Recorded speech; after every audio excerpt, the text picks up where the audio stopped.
second of our two workshops this afternoon around the contested spaces interface project. And in the first workshop we heard from two of the projects, and in this workshop we're going to hear from three. So we've got Mark from the Achieving Personal Potential project, or the app project, which is based around the Shankill area of North Belfast. And we've got Claire from Active Respective Communities, which is again North Belfast, and Moira Hughes from the Aspire programme, same area. So these three projects are North and West Belfast. But I'm just going to give you a brief overview for those who weren't here in the first session, a bit about the Contested Spaces Interface programme. So when we say contested spaces or interface, those of you that are not from Northern Ireland, it's really about, I suppose, the Catholic or nationalist community and the Protestant or loyal community coming together in interface areas. So where those two communities meet, we call it interface, and contested space as well, so space around it. So this programme has been set up, and it's really to promote and improve relationships between and across disadvantaged communities across Northern Ireland, and those communities are around, as I said, contested spaces or interface areas. It's jointly funded, it's a £4 million project over 3 to 4 years now. So OFM DFM contributed £2 million and Atlantic Philanthropies contributed the other £2 million. It started in 2011 and there's been 2 cohorts. So the projects here today are the first 5 projects. And then there's another 4 projects that have recently started. And the key objective of the programme is to contribute to better outcomes for children, young people and families living in the areas of the projects. And there's 4 areas that the projects can apply under. So the first one was early years and parenting. The second one was shared space programmes delivered through schools. And the third one was around interface and youth engagement, and the fourth one was shared neighbourhood programmes targeted at families. So in the first phase of the project, we just had the first 3 areas, and we're going to hear from projects that are involving young people, children, early years in parenting and shared space programmes. So we've got an example of each of those this afternoon. And in order to apply for the programme, there was 3 key criteria. Firstly, at least one community organisation from each side of the contested space interface area had to be involved. So one Catholic or nationalist organisation and one Protestant or loyalist, at least. But in many of the projects there's many more than that.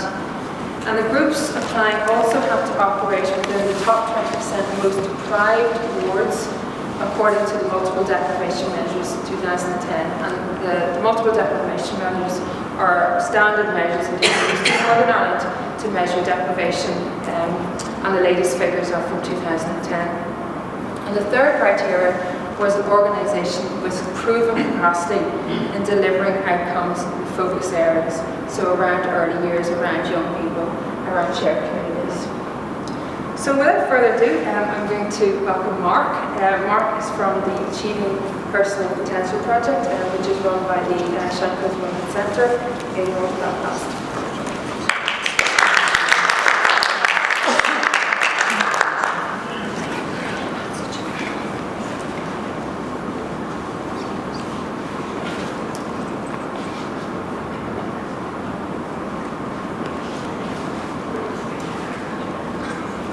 Hello everyone, my name is Mark McFerrin. Thank you Sarah for the introduction and just sort of explaining a bit about what our projects are doing all together as a group and as an overall programme. I'll give you a bit of background as to how the app project came about, how it was birthed, and then I'll talk about what we do with the young people and also some of the outcomes that we've seen since working with them. Initially the app project came about from a conversation between the manager of the Shankill Women's Centre and a community outreach worker in a Catholic community nearby. And the sort of issue they were discussing was educational underachievement within their communities. And it was sort of felt from the manager of our Shankill Women's Centre that on the Protestant side there was a bit of a sort of decline in the educational achievement, and we felt that that was sort of just on that side. But throughout the discussion, they sort of highlighted that it was a common need, I suppose, and we've heard that a lot in the presentations that have gone on previously, just about this common need. And so they sort of put their heads together and thought, well, what can we do to address this need? It wasn't so much thinking about how can we bring the two communities together for the purposes of just doing cross-community work, but actually there's a need in both the communities, and how can we address this where we do have that shared space and that shared learning environment. And that issue of common need is really integral, I think, to all the projects, because it's not just about doing cross-community work per se. And I know I've talked to a few people recently about cross-community work and how it's changed over the years. And whenever I was involved with it as a young person, it was sort of like going away on a residential with another group, and then maybe 6 months later seeing them again and doing some sort of workshop with them. And no real prolonged activity where you were seeing each other daily. And the difference with this project and the other ones that we're talking about is that the young people and the parents and everyone who's involved actually have this sustained contact with each other, where they are crossing the interfaces, where they are experiencing being in different areas where they're out of their comfort zone. And it's not just on a one-off basis, they're doing it every day, which is really great. But yeah, so that's where the app project sort of came out of that conversation. And so the funding came up from OFM, DFM and Atlantic, and it was just really suitable at the time that this happened that we could put this in place. So the project is called the APP project for short. It stands for Achieving Personal Potential, and I sort of believe the ethos behind that is not just tackling educational issues, but also the things that we do with them within the after schools context allows them to develop socially and emotionally and culturally as well, sort of understanding each other's commonalities and differences as well. So here are some of the project aims, just looking at what the project wants to do. Establishing a shared environment in which young people can learn, grow and develop. And that is done by, I suppose, bringing them together in a common place where they feel comfortable every day, running from Mondays through to Thursdays on an after-schools basis. The young people come together and meet with their counterparts from the other side, with their peers, and they have that chance to experience different things, to have help with their homework and support that way, and then just to grow and develop through social interactions as well. I believe in this really holistic approach, and I sort of touched on it already, it's not just about the educational, yes that is our focus, and that's our main goal, is to raise the achievement within these communities, but it's more to do with the personal and social and different experiences that the young person gets to develop as a whole person, not just educationally. And then the last point is just not to be another group for kids to join, but something that can be seen as essential in the community, as support for the community and for the families within it. And I think that's something we're really aiming to do. Hopefully by the end, the last point in the project, in the presentation should show you that. So just an overview of what we do then. We are an after schools group. We meet after schools on Mondays to Thursdays for 2 hours each day. And there are 2 age groups. The age groups that we work with would be 9 to 11, which is primary, the sort of upper years within primary schools, and then also 11 to 14, which would be your secondary school, post-primary.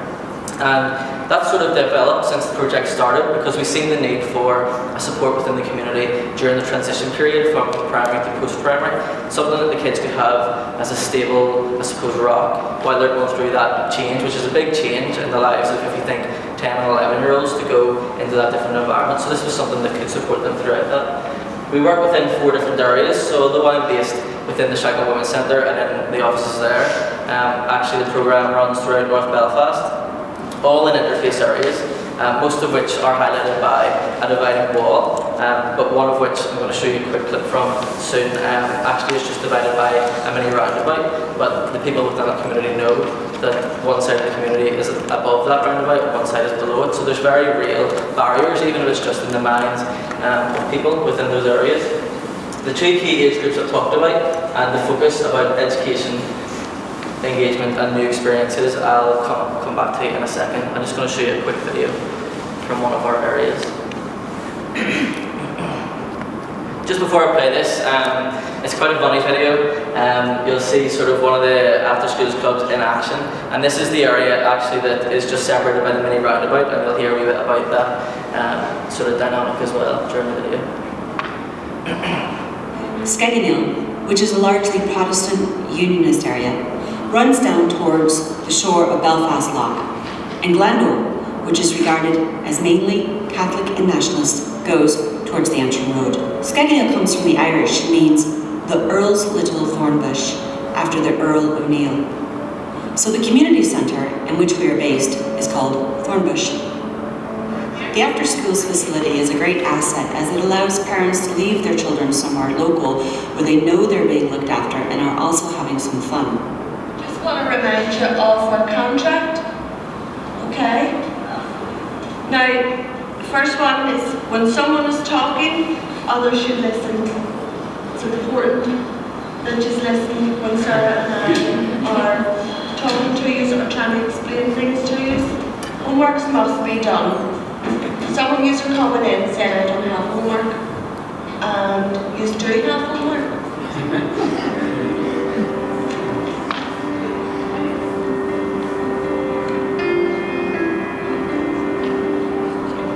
And it always amazes me how quiet the place becomes once the kids get into their arts and crafts.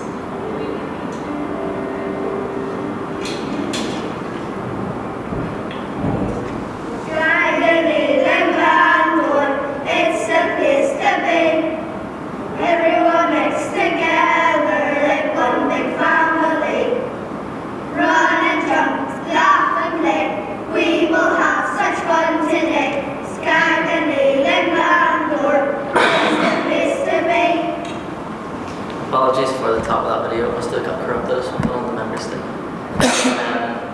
So yeah, that's one of the areas we work in within North Belfast, and that last clip there was of the kids on the mini roundabout. Obviously the road was closed off for the purposes of making that part of the video. No check was harmed. No check was harmed.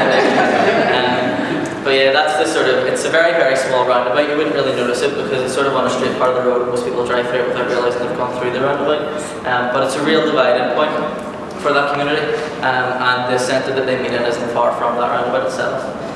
Just a quick breakdown then of how the app project is, how the app project sort of breaks down numbers wise. Our targets really for the whole project overall will be around about 128 kids. 32 from each of the respective areas throughout North Belfast. Some of you might be aware of those different areas if you're international. They're sort of well spread out across the whole stretch of North Belfast. And then within each area, I've sort of highlighted the Shankill and Carrickhill area here. We have a group of 16 from primary and a group of 16 from the post-primary. And then they break down again. So that we try and keep the balance even. Sometimes it's not, because sometimes there's an uptake from a certain community that's higher, and so we don't want to turn anyone away. But we try and get an equal balance between it from the Catholic nationalist communities and the Protestant loyalist communities as well, of about 8 kids in each of the groups. So that's the breakdown for it. As you've seen in the video, I mean, the kids we work with are kids that really need the extra support, and kids that sort of would be challenging kids.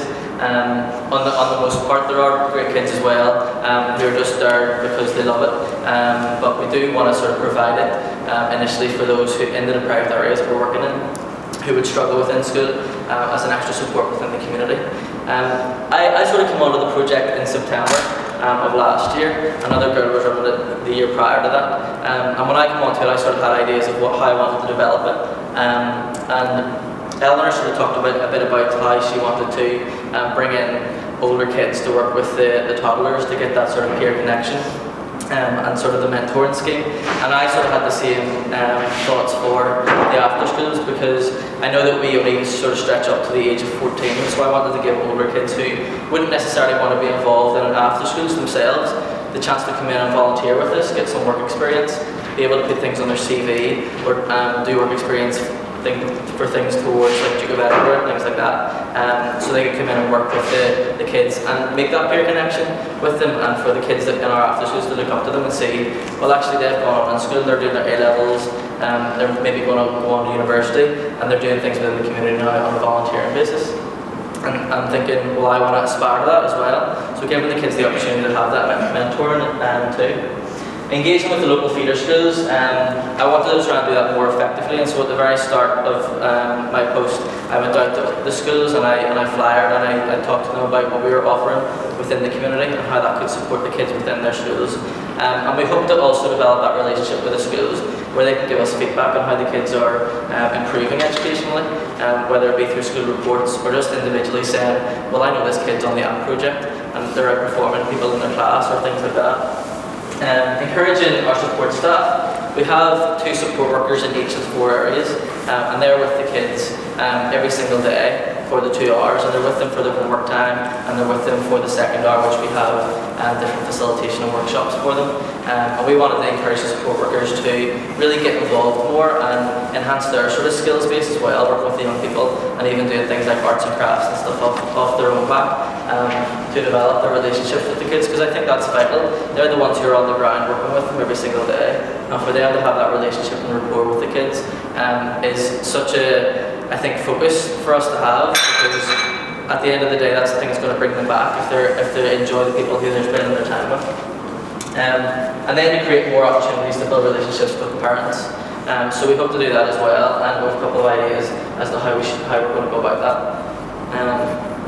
This is one of the ways of how we're trying to engage with the parents, because we don't get to see them sort of on a daily basis, making contact with them. But there is a Facebook group for the app project, and although a lot of the kids are too young to be on Facebook themselves, the parents are on it and have connected with the group, and so they're able to see sort of daily uploads of pictures and things that's going on in the different groups, and seeing their kids involved, interacting with others. This is just one comment from a parent who has said, "It's nice to see my Matthew doing something other than playing the PlayStation." So although there is this sort of culture of kids going home from school and going straight onto the computer consoles and doing things just on their own, and maybe even being able to link up with friends over the internet and not having that sort of face-to-face social interaction, the app gives them something completely different and appeals to them as well, because they're with their friends in that face-to-face way. This was mentioned before as well, and Colin has sort of tried to encourage us to think about this more and more. And it's not just thinking about significant changes within our individual projects, but what is the most significant change? And there's 2 of them that I just want to talk about as I finish now. So this one comes from the group in Ballysallinligan. Again, another slightly funny story. Last year they were seen notoriously as a really bad group, behaviour-wise. Really hard to work with from the support workers' point of view, and just a disaster. People wanted to avoid them. So what I did this year was I introduced different workshops, and one of those was a music workshop where there was a few guys who came who play in a band, who came in and did music tuition on guitar and on the drum kit, and they brought all the equipment and they did the workshops with them. And that area, I actually come from that area myself, and I know from attending the primary school in that area and from going to a secondary school in that area as well that access to music and music tuition was sort of, in my primary school, it didn't exist at all, and when I went to secondary school I sort of felt out of it because I hadn't had it previously, and so I didn't take it up. And so I thought this might be a good thing for us to provide in the community that the schools aren't, and so I thought we'll give it a go and see how it goes. And actually there was a great amount of engagement from the kids, and they were very motivated when they knew that the guys were coming to teach them the music. And so that, I suppose the second hour being the workshop time gives the kids the motivation to get their homework out of the way and done, and gives them that focus to do that. So there was one kid in particular called Sonny. He's not in any of these pictures, but I'll show you just in a second. This was the guys doing the music workshops. This kid, Sonny, was, I suppose, the ringleader of this bad group of kids, and they sort of just followed suit from behaviour from him. And so if he was good, they were good, and if he was bad, they were bad. Sometimes it was very bad. But Sonny engaged really well with these guys. They sort of, I suppose they had a really good rapport with them when they went in, and Sonny was really, really keen to learn more, even outside of the app project. And so when he was home, he would practice. He would go onto Google and look up guitar chords and things like this. And then they had a different workshop at one point where they were making lanterns from willow sticks. And Sonny actually asked to have some of the willow sticks taped together so he could use them as drumsticks to practice his drumming. So this is actually from one of the support workers. They wrote, Sonny has been practicing his drums with willow sticks in the lantern making workshop, and also been practicing guitar skills throughout the week. So it showed that he had an enthusiasm, and this was giving him insight into something that maybe he would never have thought I'd be interested in this. But he was really interested in it and really took to it. And since then, his level of participation within the homework time has improved. This is Sonny on the far left. And this was actually a day I was up helping them out with their homeworks, and he said a few funny things to me. The first thing that he said was, "I'm not doing the drumming today until I get this homework finished." And in the next breath he said, "Oh, can you not just tell me the answers?" Because he thought that would make it end quicker. And I said, "No, we'll work them out together." But that was Sonny showing his enthusiasm for what was coming up in the next hour. And this is why I think it's a most significant change for us. Two of our project outcomes would be the development of new skills and the improved educational achievement and attainment. And so I think the development of new skills comes out of the music workshop. This is something that we have sparked an interest in a child. It might just be that one child, or it could be the whole group, it could be several members of that group. And that was something that we sort of shipped out around the 4 areas, so each of the areas got to experience those workshops. So who knows the sort of impact that that's had. And then sort of the educational attainment comes from the fact that the kids are motivated to get the homework part out of the way, to get it done, to get it completed, and then they reward themselves with the structured activity afterwards. And I suppose being a support within the community is the fact that the kids aren't having to go home then after they come and see us and do their homework. So it takes the pressure off the parents. They just have to maybe check over it and sign it off. But the kids have that out of the way, and then they can go home, get their dinner, and go out and play and do what kids do. So I think it's really important that the things that we're doing within the community. This is one more, and I'll finish with this, one more significant change that happened just prior to Christmas, finishing for Christmas. There's a young girl in the Shankill and Carrickhill group, age 10, who was listed on the Child Protection Register. And I didn't know this myself until I was approached by social services who had heard that she was involved with the app project after schools. So they came to me and they asked me would I be able to provide supporting evidence for the tribunal, which was coming up quite soon, to do with having her deregistered because they felt that there was progress. And so they wanted all aspects of things that she's involved with, be it school or different agencies that she's working with, and that her mother and father were working with as well. And so it was a new experience for me. I went along to the tribunal and I gave evidence sort of just as to how she presents herself within the after schools, physically and socially and emotionally within the context of being with her peers. And recommendations are now in place to have her removed from the register, and that takes a period of time as well. But I sort of felt that just even us having that influence within that scope of a more generic within the community and within other social aspects and with different agencies gave us sort of a better structure and a better grasp on what we're doing within the community. And so I sort of see app now as not just being something that has been put in place and will somehow dissipate at some point, but something that for the parents is valuable for their child's well-being, not just educationally, but as I said before, in the social aspects and development holistically, but also by other agencies. We're now being approached by them to give them evidence and to help them support people within their community, and kids are being referred to us from things like social services as a support for them. And so I think that we're vital as a support for those vulnerable families and children within our communities. So that's the app project. Thank you.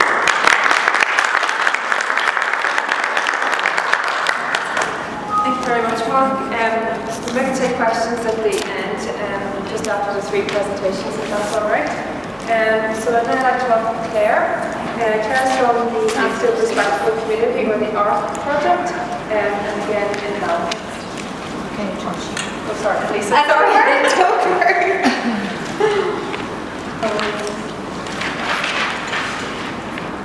This one Claire's getting the presentation. We kept lunch, and it'll be the last kind of after lunch and the wee dull stuff. We would break it with the sweet, chocolate sweet.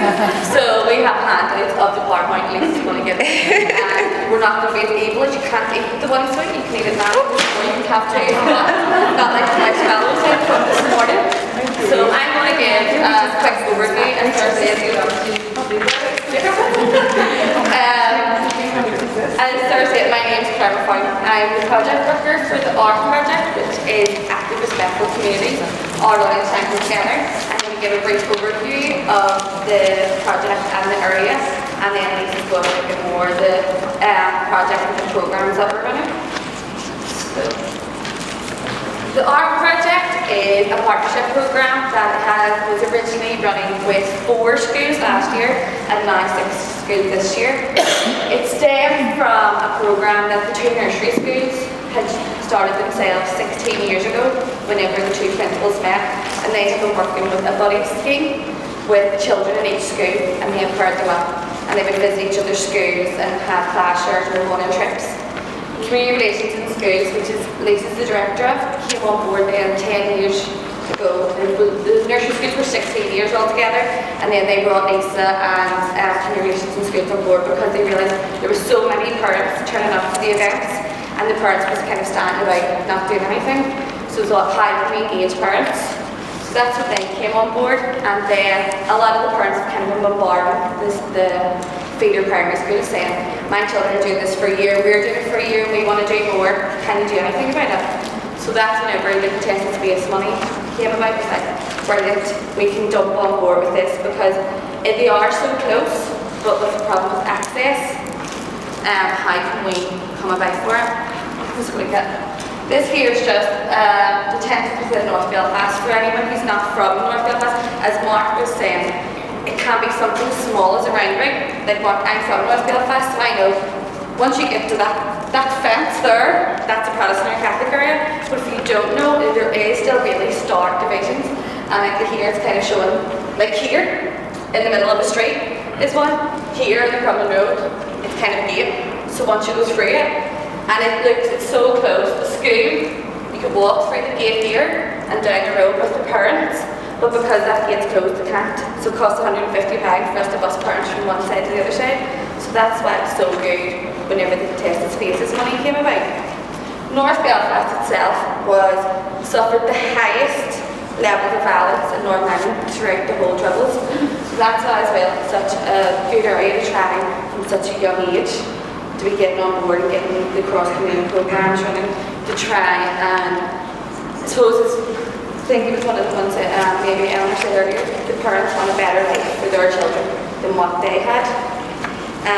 Also, although we live in the peace process, with the interface areas, there's also quite a few maybe minor issues that could just erupt on you, with the likes of the current flag issue or a marching issue or the Woody Cross debate of 2001. The main, as we were saying, the main peace walls that's also the main concern for us is the fact that there's no access to the schools. So it's the main point of where can we go after the money's here, as well for the sustainability of it all. Because the programs are brilliant and we're getting lots and lots of buy-in from. We're working with all the children in the nursery schools. We're working with primary 1s, primary 3s, primary 5, 6 and 7 on children only ones, and then we have the parent aspect, and then the residential, which Lisa's going to talk about when we go into the project dates. So we also need like sustainability of where we can go whenever there's no money afterwards. Thanks, Claire. So I'm going to take you through a wee bit more about the specifics of the program, starting with the project aims.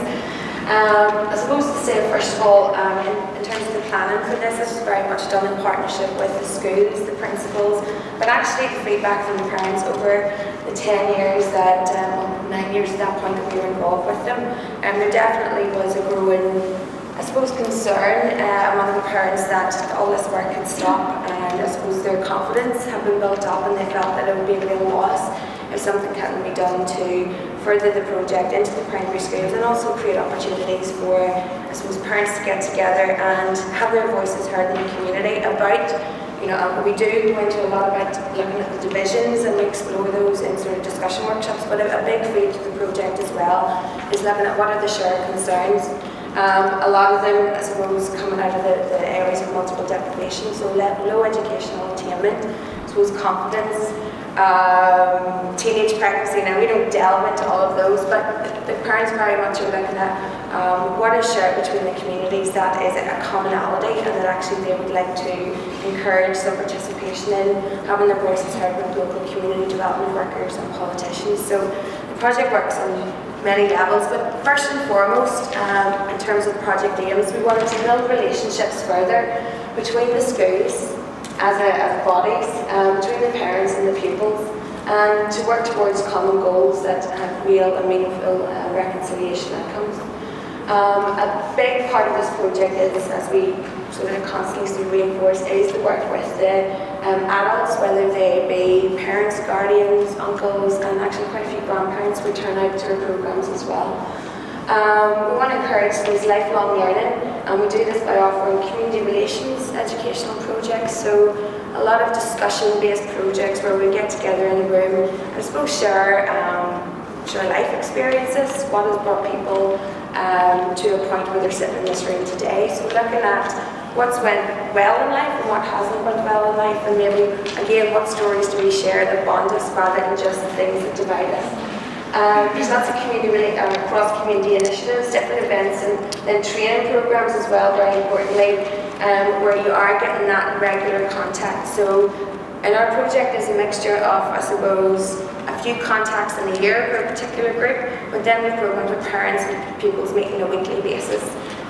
So I suppose we're trying to sort of have as big a variety of programs and activities as possible, because not all people can come out, or parents can come out for the longer training programs. So we try to run things that I suppose cater to the needs of the majority of people in the nursery school, parents, grandparents, etc. A big thing for us is the building of more peaceful and confident communities. Confidence has always been the operative word there. One of the big outcomes that we have found, and I'll talk more specifically later in our significant change story, is parents just finding the confidence to talk out, to be in a room with other adults and actually just talk about their life, talk about issues, just talking in a group. I think it's one of the biggest phobias people have. I think moving house is the second biggest one, but actually just speaking out. And as well for teachers, we've found, even though they're used to talking in front of groups all the time with their kids, actually getting them together in joint training programs and having them speak to and about themselves can be actually a really nerve-wracking point. One of the big indicators of this is when we were residential, and one of the ladies who was on the programme was a doctor, and in her feedback at the end of the residential, she was absolutely, I suppose, she was, overcome by the confidence that the parents had, and as she perceived it, she was like, I'm a professional, I'm a doctor, and I'm used to talking to people all the time, but in this environment, I'm nervous and clammy, and actually it was the other parents showing her that they had the confidence to speak up, and she took a lot from that. I'm going into a bit of detail, so I'll backtrack and stick to items before I go on. In terms of our model, and I'm going to graciously thank Colin for helping us sort of figure this out, because myself and Claire are really stuck into the detail of the work on a daily basis. It's a really intensive programme, and it was, I suppose, difficult for us, but for me particularly, to get my head around what actually is our model. What are we trying to do? What are the activities and what are the outputs and outcomes? So I'll just run through this very quickly. In terms of activities, one of the most important things is that staff in the schools and the classes are partnered together. So right throughout the 3 years, the same staff, albeit if they don't move into the year groups, are partnered together. And it's about creating that relationship with individuals, modelling that relationship, so when the kids come out, they can see the teachers having a bit of banter, having a bit of crack, actually having a good time together.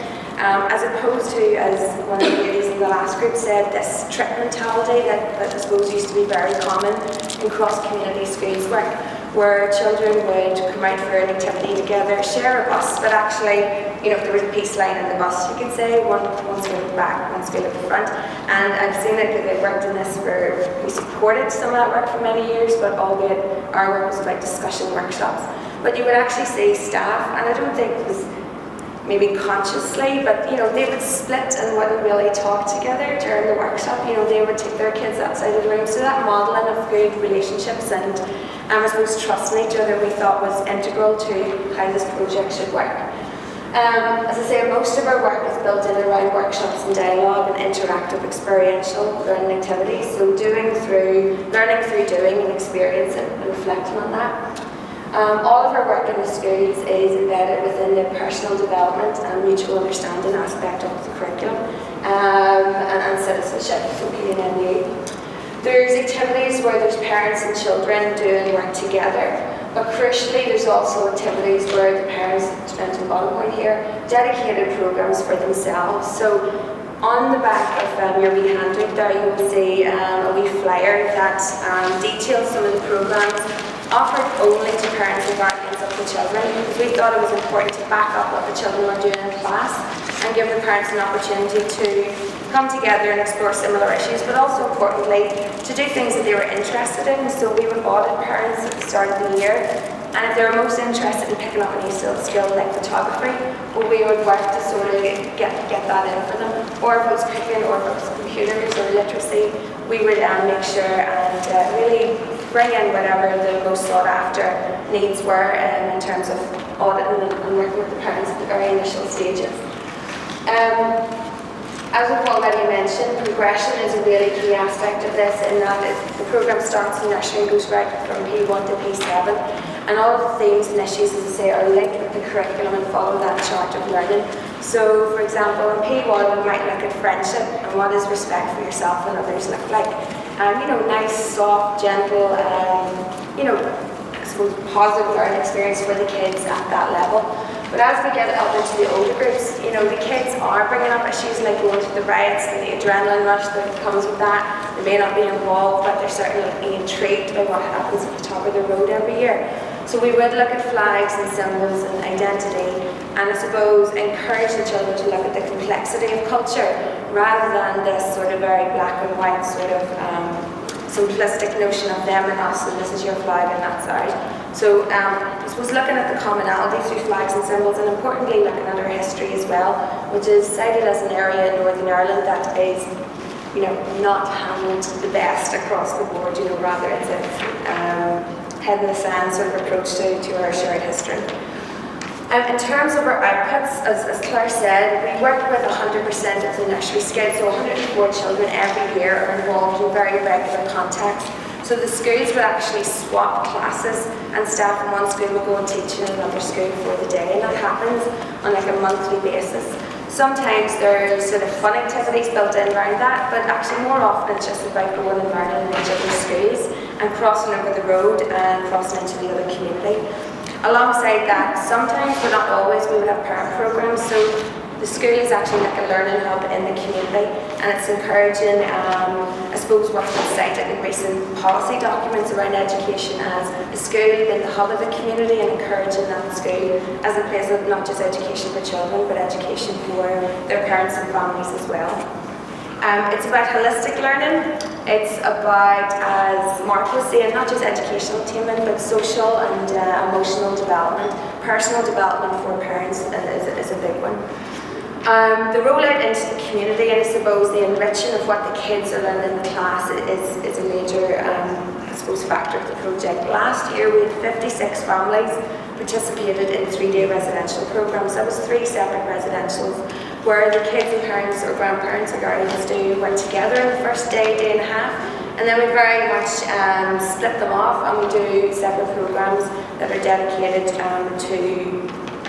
the different age groups. Within that, I suppose it's important to say, linking back to participants being involved in the design of the programs. We very much have a generic plan for going into residentials. We have a bit of a framework, but what we do is we work with what the parents or the participants raise in those workshops. And if it goes down a track that we weren't prepared for, well then we will be prepared to go down that track with the parents and encourage open discussion, and we facilitate that for the group. So very much it's about individual interests and needs and the issues that are prevalent to the people who are involved. The outcomes that we would cite so far are definitely the most important thing for us, about the sustainability of the relationships within the individuals and between the schools. I should just say, within the nursery programme, the principals worked very, hard at the start of the year to buddy up individual children with each other. So they'll do a little bit of a personality test with the kids and match them up with a counterpart in the other school. Those kids are linked together for the whole year then, so they become, they get to know their body really well, and then that continues into the primary school.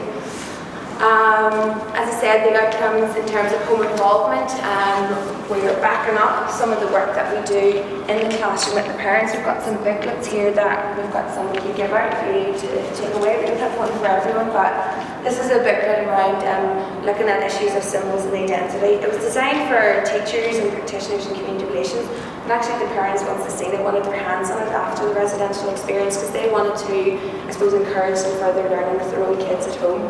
So it's that home and school link.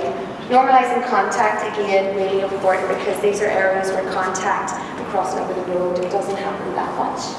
And it's about the school showing leadership in the area where maybe there is a lack of that. I'm going to flick on to, I suppose, look at our most significant change. We would definitely cite relationship building as one of the key things that will, beyond the funded timeline of this project, continue, because the schools are committed to actually investing in each other and in the community. Because basically the kids are going to be meeting and see each other, albeit hopefully not around the roundabout where difficulties happen usually every summer. So friendships and trusting relationships, not just through the residentials, but the programmes that run through the year. Just a few pictures. This is Corrymeela, where we use every year as a residential centre. I don't work for Corrymeela, but I definitely am an advocate of Corrymeela. I think it links in possibly to what Stuart Shanker was saying earlier about that sort of sense of calm and peace and tranquility. When the parents go up there, that is probably one of the most striking bits of feedback that we get from them. The peace and the calm, the tranquility and they feel, which encourages them to open up to each other, and of course I suppose the safe space that we develop together through the workshops. This mum here in the middle is a mum who, on her celebration night after residential, we asked her to do a testimony of what's her experience of the residential. I'm not going into that too much detail, but just to say I think confidence is the main theme. She nearly killed us when we asked her would she be interested in doing it. But she said, interestingly, she didn't want to say no. She wanted to push herself to do that because she's a big believer in the work, because she's seen the benefits for her own child and for herself having taken part. So rewarding and celebrating and affirming the work is a key aspect of this as well. So very quickly, because I know I'm running out of time, the story of two mums, this would be what we've identified as one of our most significant stories. So within the residential programme, one of the things we do sort of when we're well into the dedicated sort of parents-only programme, we look at personal symbols of identity and do a bit of a life maps activity. When we were in one of the small groups, one of the mums was, I suppose it can be quite emotional, it is an emotional space, but a space where emotion is welcomed and not to be sort of embarrassed about. One mum was very touched, actually it was Angela, who I referred to earlier in the testimony, at the honesty and bravery of another mum and what she had shared and what she'd gone through. It very much is a space where a lot of the parents do open up about what they have experienced directly in terms of growing up in those areas and seeing and facing some of the things that went on. Again, we're not trained counsellors and we never, propose to be anything like that. But what very naturally happens is that the parents take on a supporting role for each other outside of the facilitated work. So those relationships and that openness and that space to build those, and as I say, what comes out very much is just life. What goes on in life that's tricky, never mind all this sectarianism stuff. What's just difficult about living in these communities, albeit they love and they're very proud of them, but what is difficult about the places that they live in. At the celebration events that I was referred to earlier, one of the mums from this story actually wrote a very personal letter to the other mum and had some religious artefacts in it, because we were looking at religious and political and cultural symbols of identity in the programme as well. And there was a great sort of intrigue and curiosity around that, so this mum took a wee package with lots of artefacts in it. And actually what ended up happening as a result of that, the mum from our joint chaperone the mum from the more Protestant area to a monastery where there's a series of special masses called Novena. And quote is, I also want to know what goes on in there, and I'm great curiosity because it's not that far away from where the communities are. So I think that chaperone and trust allowed for a new experience that probably wouldn't have happened otherwise. And we're seeing more and more of that, parents taking each other to go shopping. There's not much shopping in Ardoyne, but in Shankill it's meant to be known for a great shopping area. So for us, it's what happens outside of the programmes is probably even more important than what happens within the programmes. People taking responsibility for developing something together. So why is this story significant? Well, it's about personal and real friendships outside the programmes, as I said. Parents that are sharing maybe some religious ceremonies together and having their children play together outside the programmes. There's certainly a lot of trust developed and safety in each other's community outside of the school environment. What tends to happen is parents, once we do a lot of work in the school, they get nervous once we say, well, we can't, there's too many, so we need to book like a community centre. There's usually a bit of an increased anxiety around that because the school becomes sort of known as this place that we go to.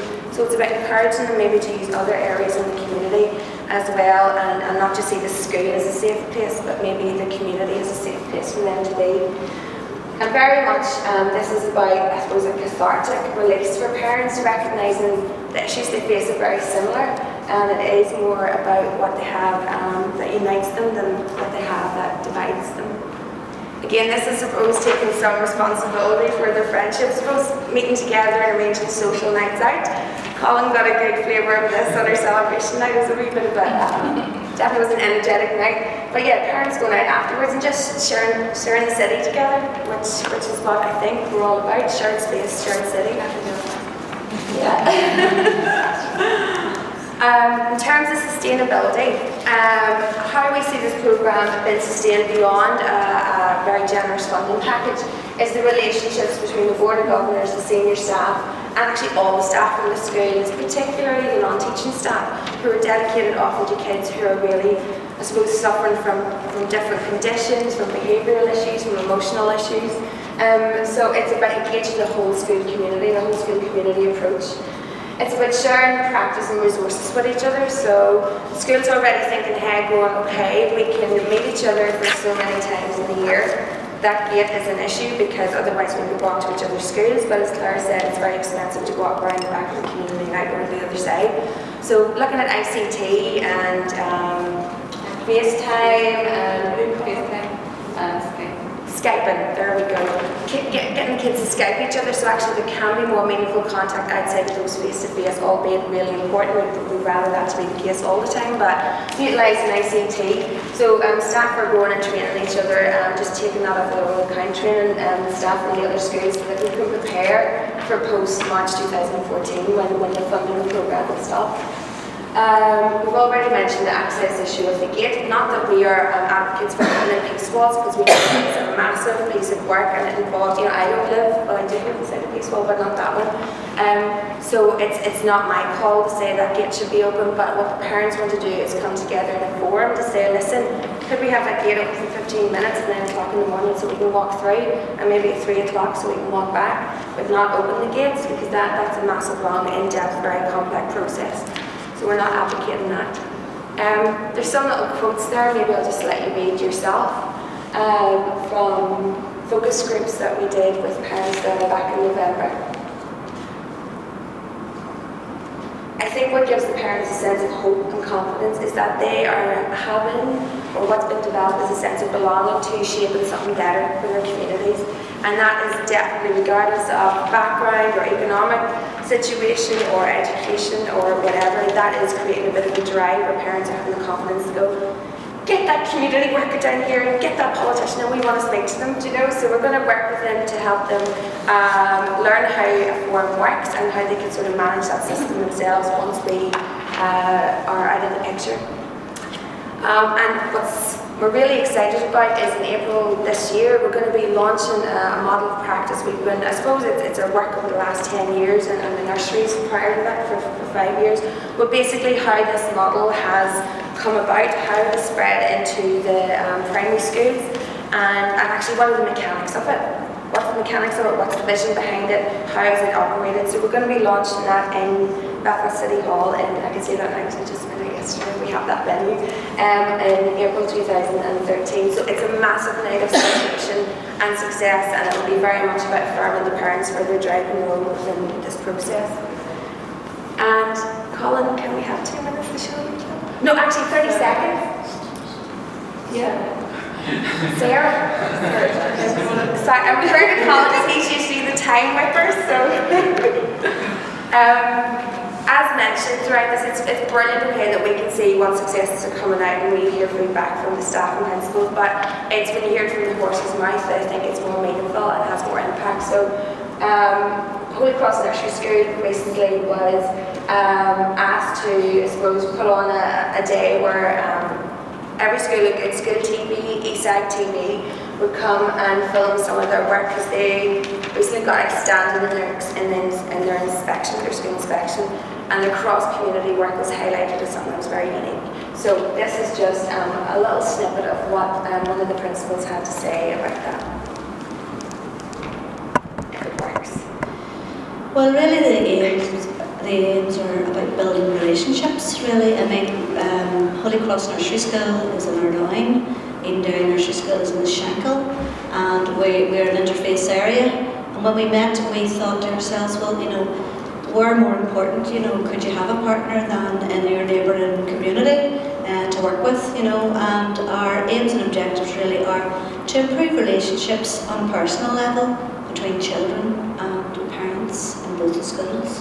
We have 2 classes, and what happens is we do an exchange day, so one of the classes visits Eden Dairy and one of their classes comes over to Anne.